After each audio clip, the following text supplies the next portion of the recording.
podcast Conversas de Valor é um oferecimento de Target Data Experience. Há 20 anos transformando dados em valor. Grupo Risotolândia, levando alimentação de qualidade para mais de 550 mil brasileiros todos os dias. Conversa de valor, trazendo assuntos relevantes, com convidados que eu refuto de muita importância, de muita qualidade. E nesse episódio, nós temos a honra de receber aqui Rodrigo Assad. Rodrigo Assad foi aluno em 2018. Isso mesmo. No curso de formação de CFO lá da Positivo, parceria Positivo e IBEF, naquela ocasião, né? E a gente tem se acompanhado desde lá, desenvolvemos, assim, acho que até uma amizade, né? Sem dúvida. Fora da sala de aula, Claro. né? Então, Rodrigo, obrigado, viu, por estar aqui conosco, partilhar um pouco da sua experiência, né? Do assunto que você está trabalhando hoje, mas comenta um pouquinho sobre a sua trajetória, como é que foi o início de carreira, a sua formação, enfim. Obrigado, viu, Rodrigo? Perfeito, mestre Rudy, agradeço aí a oportunidade, né? Uma satisfação fazer parte desse projeto e o quanto a gente nos conhecendo ali de 2018 em diante a gente percebe, né, o quanto de propósito e dedicação você tem em tudo que você faz. Obrigado, e isso abrilhanta as nossas vidas pessoal, profissional de uma maneira gigantesca. Então, agradeço a oportunidade e estar partilhando, né, assim, a nossa experiência, a nossa vivência, né, do sentido de trazer boas práticas. E isso foi uma coisa que sempre me cativou muito. Observar as boas práticas, aquilo que pode ser feito de melhor, né? E, ao mesmo tempo, instigar a ser feito algo a mais, diferente e melhor. Não se acomodar. Isso, quando eu estou dizendo, vale para qualquer coisa, qualquer profissão, dentro de casa, Qualquer fora de casa. atividade, né? Qualquer atividade que seja. Isso sempre me agradou muito, me trouxe muita satisfação em observar e pôr em prática, em realizar.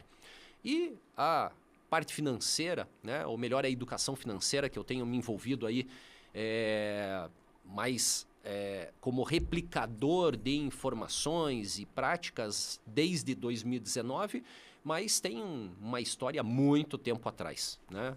Não é... Conta um pouquinho dessa história, como é que começou isso, essa chama de ensinar o que você ensina hoje, como é que começou lá atrás? Essa chama, professor Rudy, faz muito tempo, na minha infância inclusive, e isso eu só fui perceber há pouco tempo atrás. Até então era uma passagem da minha vida, da minha infância, e situações que a gente passou, vivenciou tudo isso, mas até então era uma situação de passado.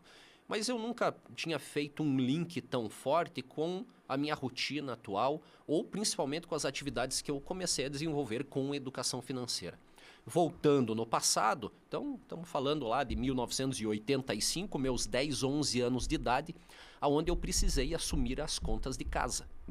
Mas não pela ausência física dos meus pais, pelo analfabetismo financeiro, pela falta de controle, pela falta de gestão. Nessa época você tinha que idade? 10, 11 anos de idade. Aos 10 anos já tinha esse tino no sentido de que a parte financeira era um pilar importante para a sustentação da família. Não era bem o tino, era a necessidade. E aí a gente percebe o quanto as coisas crescem, evoluem, também por conta de necessidade. Quando você não depende da necessidade e você tem condições de prosperar sem que você esteja passando apuros, é uma condição. Na necessidade é outra condição que te exige mais. E a situação no qual eu passei, sendo filho único, não tinha nenhum irmão para compartilhar, tinha um cachorro, meu cachorrinho Scooby lá, meu parceiro ali para choramingar ali em algumas tardes, enfim, mas o mão na massa tinha que ser comigo mesmo. E o fato qual era? Eu tinha bolsa de estudos em um colégio particular, e para manter essa bolsa de estudos, eu não podia tirar nota baixa. No nosso tempo ainda tinha nota vermelha no boletim. Apareceu nota vermelha, eu perdi a bolsa. Significa que eu tinha que me dedicar aos estudos ali para não perder essa bolsa. Mas como que no ambiente, em casa, em família, você consegue ter uma concentração para estudar com discussões por conta do dinheiro? Ou pela falta do dinheiro, ou pela falta de organização desse dinheiro. E isso surgiu com essa frequência de discussões e o dinheiro que falta, mal começou o mês, já não tem mais dinheiro para passar o resto do mês. Sobra mês do salário. Exatamente. E pendura na padaria, no açougue, enfim. Essa situação chegou em um determinado ponto que eu falei para os meus pais, pai e mãe, não tenho conseguido me concentrar para os estudos. Isso tem me atrapalhado para eu conseguir estudar. Olha só, cara. Então, vamos fazer um combinado. A partir de hoje, deixa eu tentar organizar de alguma maneira. Não tinha computador, logicamente, era uma folha de papel e um lápis para começar a observar as rotinas do dinheiro. Quando é que chega? Que valor é? Como que acontece? Quais são os principais gastos? Aonde que está indo tudo isso? Temos dívidas hoje? Aonde que está que a gente está devendo e esse mês está tão difícil assim? Então, foi uma conversa que a gente teve. Até então, foram muito solícitos em dizer, não, ok, vamos tentar se organizar. A gente percebe que não está legal isso mesmo. E uma caixinha de bombom velha, já utilizada, a gente começou a colocar então ali todas as contas, as anotações de despesas. E foi dali então que eu comecei a organizar tudo isso, nesse sentido aí dos papéis, das folhas que a gente tem de anotação. Passado ali uns 2 meses, a gente já conseguiu olhar algumas coisas, os nossos principais pontos críticos ali que a gente tinha, e isso começou a dar um outro olhar para a nossa vida. Resumindo, depois de 3 anos, a gente conseguiu se reorganizar. Olha só, você foi protagonista disso aos 11 anos de idade. 11 anos de idade. 10 para 11 anos de idade foi essa atividade ali que me envolveu muito dentro de casa. E os seus pais aceitaram isso? Quer dizer, aceitaram. Foram solícitos Aceitaram. Nesse aspecto. Eles reconheceram realmente que precisavam ter um auxílio, uma ajuda ali realmente nesse sentido para conseguir melhorar a condição de vida, a nossa qualidade de vida. Quer dizer, até então o que a gente olhava como sendo destino que fosse acontecer dali para frente, com esses 2, 3 anos de mudança, a gente conseguiu mudar tudo isso e passou a olhar para um futuro realmente. E aí mudou todo o cenário, todas as condições dali para frente. Sim. Bom, aí você seguiu os estudos, quer dizer, não apareceu nota vermelha. Exatamente. Né? Sim. E aí que formação que você buscou depois disso?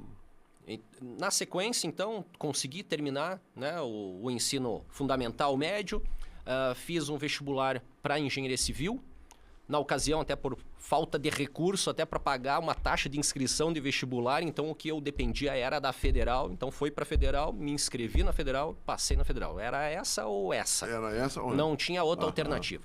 Então, em 93, eu passei no vestibular de engenharia civil, na Federal do Paraná.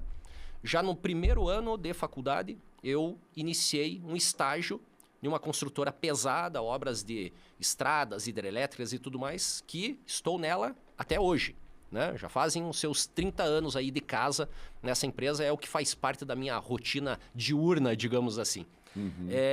E fui estudar engenharia, trabalhar desde primeiro ano, então nessa construtora, né, vivenciando ali as práticas, as atividades de obra e estudando. E em 98, 99 eu me formei engenheiro e já formado, tá formado engenheiro, vai para a obra. Aí foram seus 12 anos de trecho, pisando no barro em obras de estradas, rodovias hidrelétricas, saneamento e por aí foi. Essa foi a rotina. Até então, a parte financeira, que foi essa minha vivência, quer dizer, já gostava de matemática, conheci o Excel e fui me organizando ali em todas essas questões, até então faziam parte da minha rotina de atividade no trabalho, com organização financeira, inclusive, além da questão técnica de campo, mas também administrativa financeira, gestão de contratos, pagamentos de fornecedores, enfim, é uma coisa que eu gostava muito também. E em casa, né? Fazendo minha lição de casa, meu orçamento doméstico, meu planejamento, finanças, valor para investimentos, enfim, olhando todo esse cenário aí. Mas até então, eu não tinha feito esse link de que tinha talvez uma origem muito forte nessa minha vivência dos 10, 11 anos de idade. E por aí foi. Então, 12 anos em obra, em trecho, até um determinado momento, Dr. Celso Jacomel era o diretor supervisor em obras, né? Em uma dessas visitas em obra, onde eu estava como engenheiro ali do setor daquela obra, ele até me perguntou, olha, Rodrigo, o que você prefere? Você prefere tocar obra? Prefere a parte de escritório? Então, doutor, é o seguinte, eu gosto dos dois. Aonde tem ali algum desafio, eu gosto.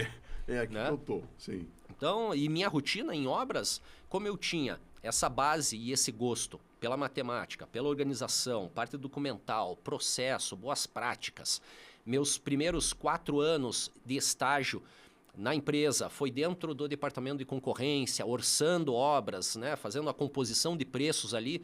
Lógico, não tinha bagagem de campo, tinha o olhar técnico e cálculo. Fui conhecer a prática em campo, daí justamente levantando os custos na realidade. Um estágio de 12 anos. Isso. Um estágio. Exatamente. Porque eu acredito que deve ser um mundo muito dinâmico, né? Muito.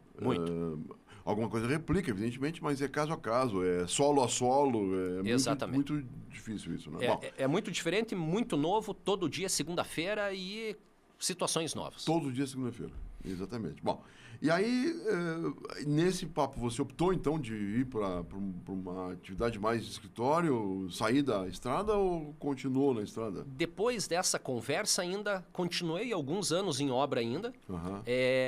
Inclusive, minhas rotinas, como eu gostava dos dois e tinha uma atuação e uma eficácia nesses 2 campos, digamos assim, então minha rotina era um pouco mais diferente do que o habitual. Quer dizer, eu já acordava cedo, 5 horas da manhã, junto com as equipes de campo, já estava na usina de asfalto, na instalação industrial, que é onde tudo começa, né? Quer dizer, se vai massa, vai CB o que para pista, para asfaltar, mas alguém tem que começar antes produzindo essa massa asfáltica na usina. Claro. A britagem, a rebritagem, exploração de rocha, já começava muito... Coisa que não aparece muitas vezes, né? Não aparece, está nos bastidores. A gente vê ali o asfalto ali bonitinho, liso, mas e todas as camadas e etapas que participam de todo esse processo. Então, eu já iniciava antes, ia para as instalações industriais, engrenava, via, né, as necessidades ali daquilo. Quando era 9, 10 horas da manhã, mais ou menos, ia para a pista, ver o material chegando, ver o recebimento, atendimento de projeto, execução, campo. E, depois do almoço, 2 horas, mais ou menos, vinha para o escritório. Aí é a parte que eu ia acompanhar. Os indicadores, a parte de pessoal, absenteísmo, fluxo de caixa, recebimento do cliente para nós, as medições de serviço, o pagamento, fornecedor, e por aí vai. Então, em algum tempo, eu ainda fiquei nessa rotina, né, de campo, escritório e tudo mais, até uma última obra que eu atuei, que, por sinal, foi a primeira usina hidrelétrica que a empresa executou, que foi o HE Mauá, no Rio Tibagi, entre Telêmaco, Borba e Ortigueira. E nesse empreendimento eu estava como gerente de planejamento. Tinham vários setores ali que eu gerenciava e responsável pela gerência de planejamento da obra em um todo. E ali foi onde eu fiquei mais escritório. Já começou a ficar mais escritório, mais administração, mais relatórios, mais a parte gerencial do que campo, né? E, por sinal, nessa obra, pela grandiosidade dela, pelo volume dela, quantidade de funcionários, né? 2.000, 3.000 funcionários em canteiro, um prazo longo de 3 anos de obra, então volumes imensos de concreto, de britagem, de todas as atividades ali. Então, mesmo assim, para essa obra, com a dimensão que tinha, eu mantinha uma regularidade nas atividades gerenciais que eu fazia. Uhum. Com relatórios, claro, que eu dependia de uma equipe maior, mas bem organizada, bem alinhada, todo mundo com o seu papel, sua atividade, sua rotina. E com isso, chegavam as informações e eu conseguia montar um caderno. Logicamente, a obra maior, o caderno gerencial era maior. Esse relatório gerencial ele era elaborado mensalmente e encaminhado aqui para Curitiba, para a diretoria avaliar. É quase que um resumo da obra no último mês. Como é que aconteceu esse resumo, né? E eu consegui manter essa regularidade de relatórios, né, chegando ali então para o conselho, para a diretoria. E nesse sentido, com uma obra grande, em volumes e informações, eu conseguia manter essa regularidade. Ou seja, todo mês, no prazo, chegava um relatório gerencial para a diretoria e conselho com as informações daquela obra. E aí foi um ponto que acabou sendo um destaque até, pessoalmente, pela atribuição que eu estava tendo nessa obra. E aí recebi o convite, então, por parte da empresa, para, concluindo esta obra, para vir para a administração central aqui de Curitiba e implementar esses controles, relatórios, como eu fazia, implementar em outras obras. Virou boa prática. Virou a boa prática. Uhum. Exatamente. E essas outras atividades e outros setores que eu fui participando ali também. E nesse convite, inicialmente, retornando para Curitiba, né? Até então, minha esposa e meu primeiro filho aqui, menor aqui, eu via final de semana, né? Então, sim. com as obras ali de deslocamento. E meu filho, eu sempre dizia, pai, mas não tem uma hidrelétrica mais perto? Não, poderia fazer aqui no Parque Barigui. Nossa, que judiação perder esse parque, né? Mas não tem. Obras pesadas em lugar distante, em lugar remoto. E aí, essas minhas idas e vindas eram que eu ia convivendo ali com eles, então. E nesse convite para Curitiba, aí surgiu uma oportunidade. Olha, Rodrigo, vem aqui para Curitiba, mas não na construtora, onde você já estava aí nos seus 16 anos até então. Eu estava tendo com 14, 16 anos ali de empresa, né? Mas venha para a holding do grupo. E aí a tua atuação vai ser diferente. Vai ter um olhar ainda para a construtora, mas você vai atuar com outras empresas do grupo. E aí foi quando eu tive a oportunidade, então, de conhecer e participar de vários outros processos e setores que, para mim, até então, era totalmente desconhecido. Sabia que existia, mas o que fazia, como fazia, não. Como, por exemplo, marketing, TI, jurídico, RH, propriamente dito ali, da holding. Então, eram setores ali mais amplos que eu acabei tendo uma vivência maior. E foram pontos que me trouxe até hoje essa bagagem. Inclusive, por conta de uma atuação e de uma gestão do departamento jurídico na holding, foi o que me abriu uma atuação com a parte de negociação sindical. O que hoje eu faço pela construtora. Uhum. Por quê? Porque eu fiquei na holding 1 ano. Nesse 1 ano foi um aprendizado enorme em diversos setores ali. Depois desse 1 ano, 2014, eu retorno e fico full time como construtora. Mas a bagagem veio junto daquele aprendizado. Não, e a bagagem é isso aí. Todo dia colocar uma peça de roupa na bagagem. Né? Quer dizer, é o conhecimento, isso. Né? E vai enchendo outras malas e o nosso carrinho de bagagem tem que aumentar, né? Para isso tudo. E é aquela bagagem que eu falo de bagagem útil, né? Muito. É alguma coisa que vai te servir para o futuro. Sim. Né? Ou seja, sempre com esse olhar financeiro. Quando é que começou esse projeto seu de educação financeira em escolas? 2018, por aí? 2019? Sim, justamente 2018, 2019. A virada da chave foi naquele curso seu lá? Totalmente. Foi a virada total de chave no curso do CFO, Universidade Positivo IBEF, em parcerias, né? E com o professor Rudy, que na primeira aula, eu tenho até hoje, o post em que você, professor, nos provocou a fazer uma reflexão, uma autorreflexão das nossas vidas, nossos objetivos e propósitos. E numa folha de papel em branco poderia surgir qualquer coisa dali. E, para mim, surgiu o que de fato seriam outros passos a serem dados, complementados na minha rotina, mas que eu entendia o seguinte: eu tenho feito essas atividades aqui, tenho contribuído com a empresa, com várias pessoas participando, e eu sempre recebi esse feedback, né, de outros funcionários, de outros colegas de trabalho. Olha, que legal que você está fazendo isso, como é que faz? E eu gostava de explicar e perceber que aquilo estava criando outras sementes e o pessoal estava implementando algumas práticas, ou planilhas, ou controles, ou olhares diferenciados. E isso me chamou a atenção para o seguinte fato: eu não posso, de repente, abrir esse leque e aumentar esse público? Por que esse público só dentro da empresa? Será que não tem outras pessoas com outras carências, necessidades, que não é do campo da engenharia nem de obra que eu estou tocando, mas que para elas uma palavra, um exemplo, uma situação diferenciada de alguém que está de fora, de repente pode trazer uma mudança de chave na vida delas, assim como aquela folha de papel que o professor provocou foi uma mudança de chave para mim. Rodrigo, você está falando e eu estou aqui esboçando um sorriso, né? Porque você não faz ideia, nós estamos na 8ª turma desse curso, né? E eu tenho a felicidade de ser professor em todas as turmas, né?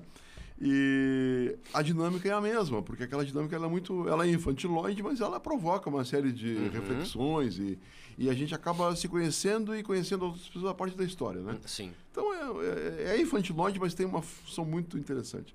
E você não faz ideia quantas pessoas que me reportam, assim, que me relatam, que perceberam coisas a partir daquela hora, daquela dinâmica ali. Sim. É a Indiara Barbosa com a questão política, é a Viviane que tem lá, colocou um ponto, aqui é um ponto de início da minha vida, né? A Vivi, que está na turma agora, a turma 8 que está acontecendo, né? Sim. O Robson Wolff, que me pediu esses dias pelo amor de Deus, me manda a capa que eu fiz no primeiro dia de aula. Eu casualmente tinha a capa, mandei lá pro Robson, né? E ele contou a história de uma atividade da empresa a partir daquela capa. Quer dizer, então aquela capa tem sido marco para muita coisa. Sim. E a sua também. A minha também. A minha também. E foi um ponto marcante, realmente, professor Rudy, porque foi uma situação que provocou aquela autorreflexão, sem dúvida. E um ponto, abrindo um parênteses aqui, né? Muitas vezes a gente tem um olhar ou um entendimento de determinado curso ou tema que vai ser focado apenas naquilo ou vai nos abrir os olhos apenas naquela ementa. Engana-se, porque a nossa mente, né, se abre tanto e as provocações do outro lado, né, vêm de tal forma que a gente começa a olhar, nossa, mas esse curso é para CFO, mas eu tô aqui refletindo em outras coisas e posições pessoais, né? Coisa que às vezes a gente nem imaginava que ia passar por isso. Mas, fechando parênteses, e nesse sentido, abriu esse leque de ideias, né? E um ponto que me trouxe era a questão planejamento estratégico, gestão de risco, a parte de educação financeira, sempre foram temas que eu sempre gostei muito. Mas aí foi o ponto que me fez o link com a infância. Situações que eu passei na minha infância, que é claro, eu reconheço, não chega nem aos pés de tantas situações muito mais difíceis que diversas famílias e crianças passam. Sem sombra de dúvida, eu mesmo com as dificuldades que eu tinha, eu estava numa situação muito mais confortável do que muita gente. Sim. Mas olhando para aquele momento, para aquela fotografia daquele momento, foi um ponto de estresse, né? De uma situação nova para mim, com a idade que eu tinha, de como fazer aquilo, né? Para os meus pais. De uma situação que, claro, se colocando, eu hoje sendo pai, me colocando, né, no lugar do meu pai, minha mãe, então talvez uma situação até um pouco vergonhosa de chegar naquele ponto difícil, e depender do filho para tentar ajudar em uma questão. Então foi um ponto que me provocou isso. E eu pensei, então vamos fazer com que essas informações ou boas práticas de educação financeira, de gestão nas finanças pessoais, possam chegar a mais pessoas. E aí, claro, diversos públicos, assim como eu tenho atuação, seja em palestras, workshops, em aulas mesmo, ou mentorias, como eu também faço, mentorias pessoais, individuais, ou em família, ou em casal, mas também vou a grupos, né? Indústrias, colaboradores, própria Baston, nosso colega Marlon, fiz um ciclo de palestras com várias turmas, praticamente só não paramos a fábrica porque a gente dividiu em várias turmas, né? Mas fizemos um trabalho ali dentro com a Baston, um trabalho na Herbarium também, fazendo a roda da vida que eles implementaram lá, um projeto muito legal, onde cada item ou cada fatia, né, dessa roda da vida trabalha um tema principal com seus colaboradores e a parte de educação financeira, finanças pessoais, onde eu entro ali participando com os colaboradores. E aí vou para um outro público, com o público de alunos. Ensino básico, fundamental, médio ali, onde hoje eu tenho tido uma maior atuação, maior ênfase com esse público de alunos ali também. Ok. Olhando para esse público assim corporativo, né, e você pela experiência corporativa que tem, né,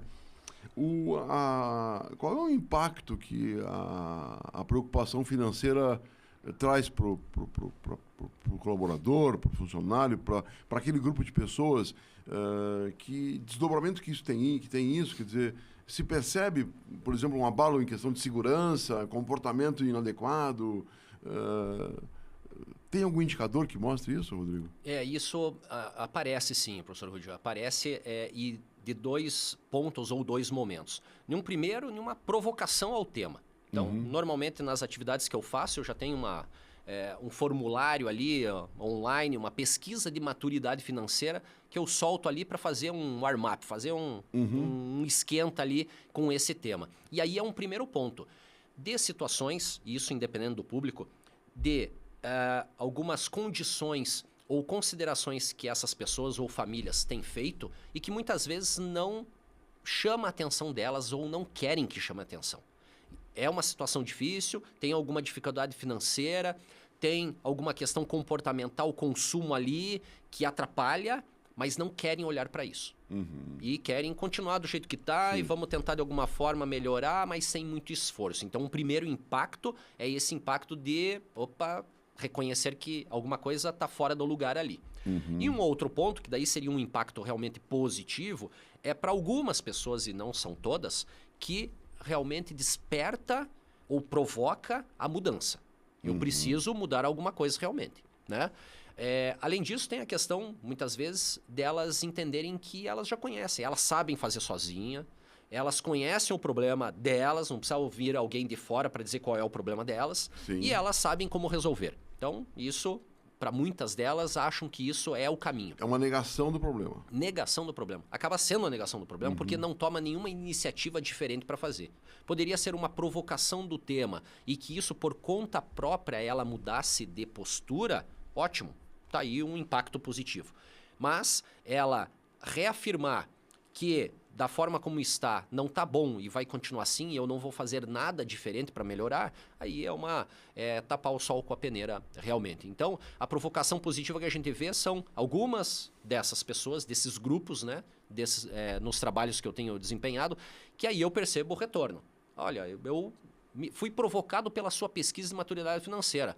Vamos agendar uma mentoria para fazer isso? Ou, então, olha, tem um grupo de funcionários ali que acharam interessante. Vamos fazer agora um petit comitê e debater esse tema com esse grupo e trazer boas práticas? Como que a gente pode avançar? E a gente vai mergulhando aí com o tema, né? Mas desperta uma provocação porque as pessoas começam a refletir se a questão é do consumo ou é a renda baixa, e às vezes não é a renda baixa, mas é como que faz uso daquele recurso, como é que ele é tratado dessa forma.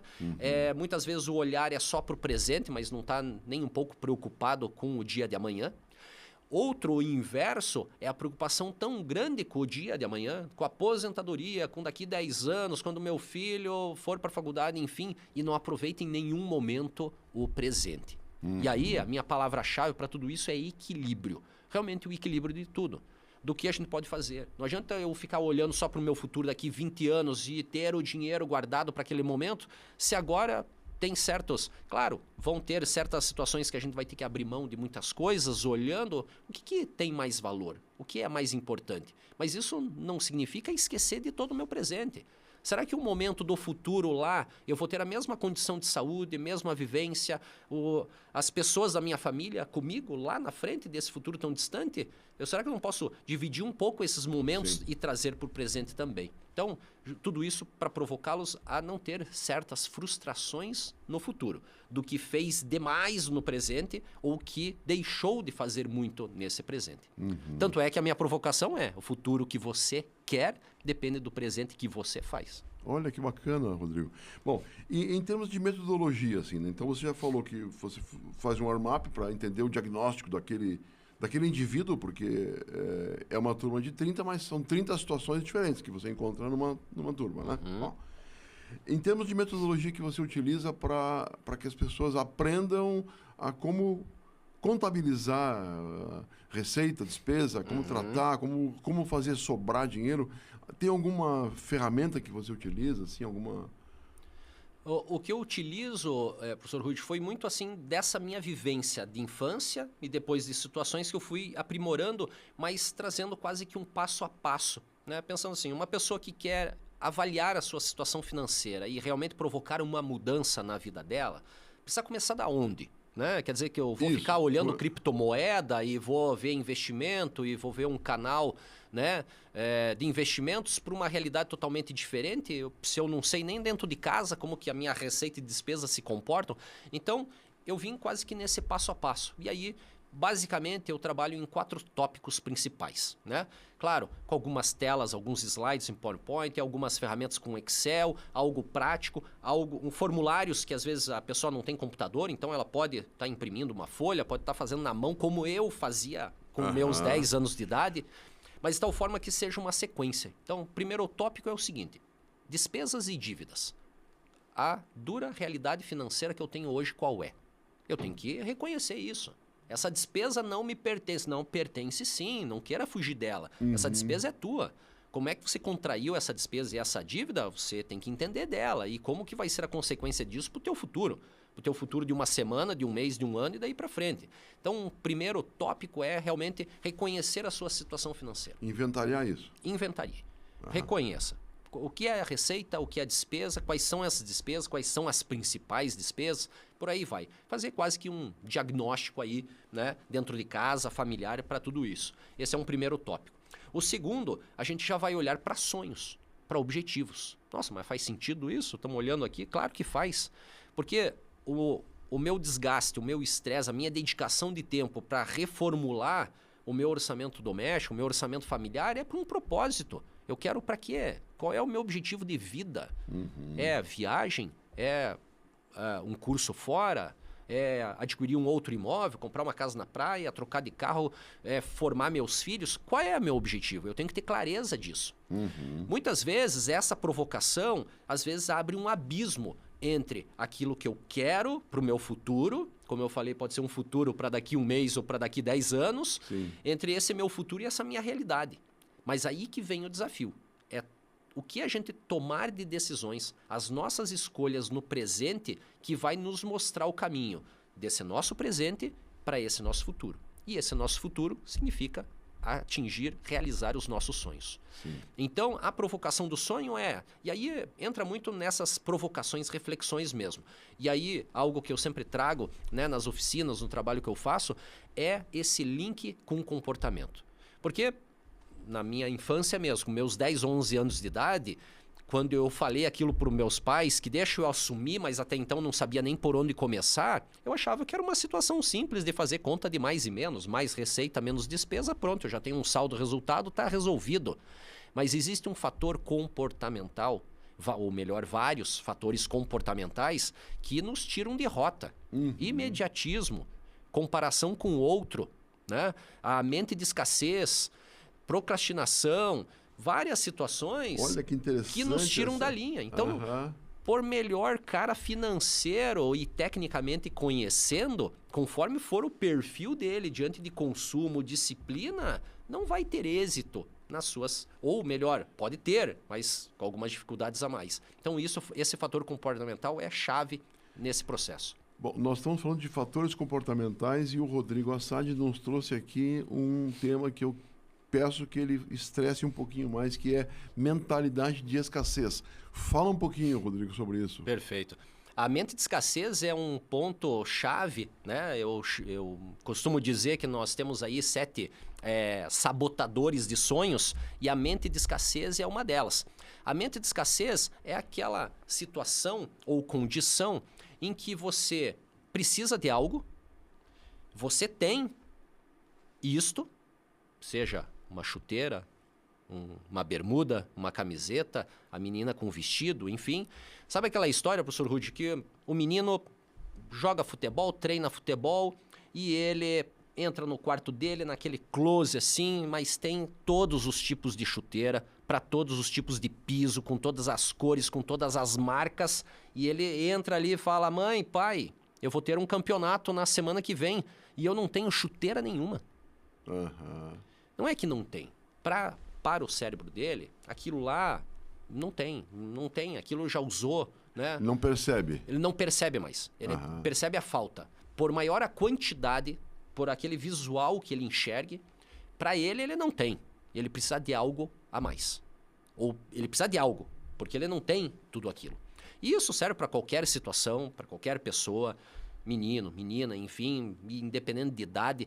Isso é o gatilho nosso cerebral nos dizendo que, olha, você precisa de alguma coisa a mais. O que você tem não é suficiente. Então, essa mente de escassez nos traz justamente essa sensação de falta. E aí, essa sensação de falta nos deixa preocupado, nos deixa inquieto. Se eu alinho essa mente de escassez, que já é um agente sabotador, e eu alinho com outros 2 caras perigosos, que é o imediatismo e a comparação com o outro, aí tá feito.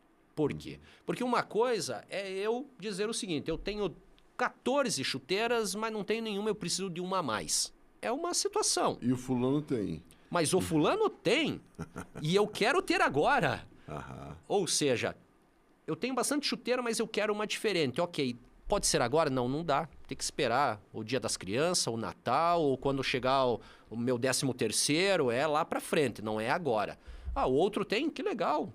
Show de bola. Quando eu puder, eu quero comprar uma chuteira como essa, parecida com a dele, ok? Mas não é agora, é quando tiver condições, quando aquilo que é mais necessário para mim estiver resolvido. Porque o grande problema é eu achar que não tenho nada, eu olho para o outro e ele tem, então eu também quero ter e quero ter isso já. E com isso faz com que as necessidades ou situações mais necessárias que eu precisaria resolver, são as prioritárias da minha vida, eu deixo para depois. E vou atender uma satisfação pessoal efêmera que não faz sentido nenhum. E é assim que as coisas acontecem, se avolumam, se endividam, compromete com limite de cheque especial, entra no rotativo do cartão, fica inadimplente e por aí vai essa bola de neve com uma taxa de juros.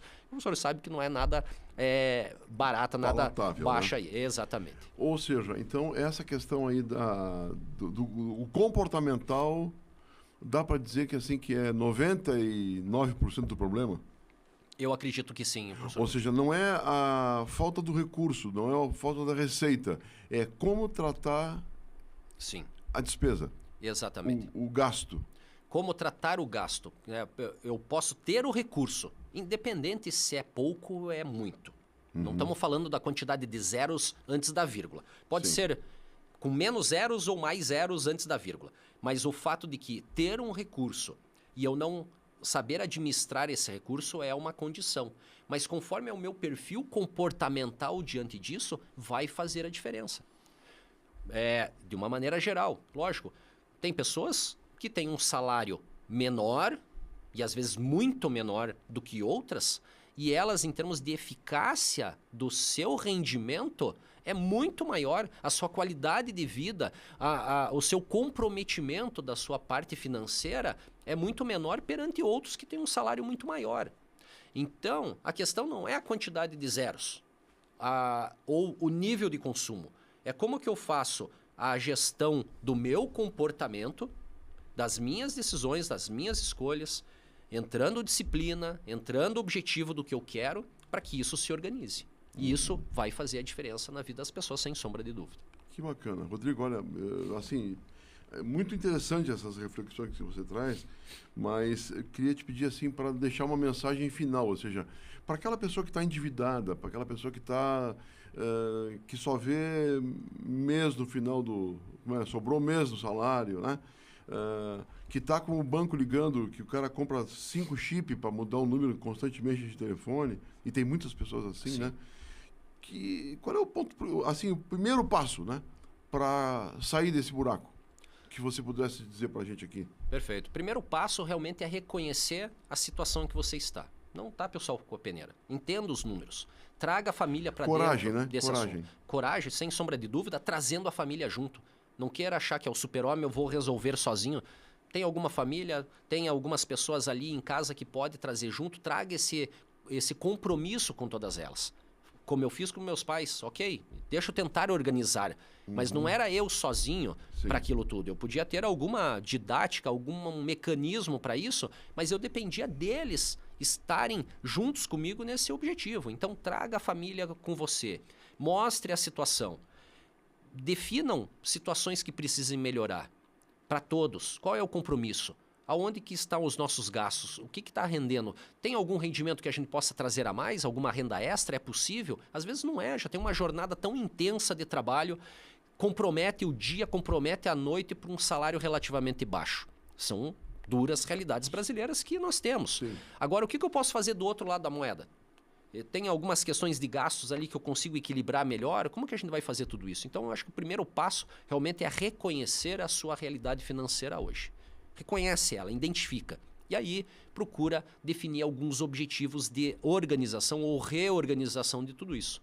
O que é supérfluo, o que eu posso deixar para depois, o que a gente pode se ajudar nessas despesas, o que a gente vai buscar. Buscar conhecimento, muitas vezes pensa que é um gasto, mas é investimento.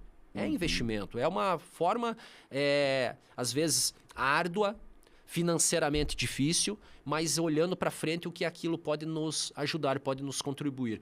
Eu não consigo um outro emprego com salário maior, mas deixa eu me capacitar, deixa eu entender melhor, ter um conhecimento maior. Quem sabe na mesma empresa que eu estou tem uma oportunidade em que eu posso ser promovido e ter uma renda melhor e me ajudar dentro de casa. Então, conhecimento é a chave de tudo também.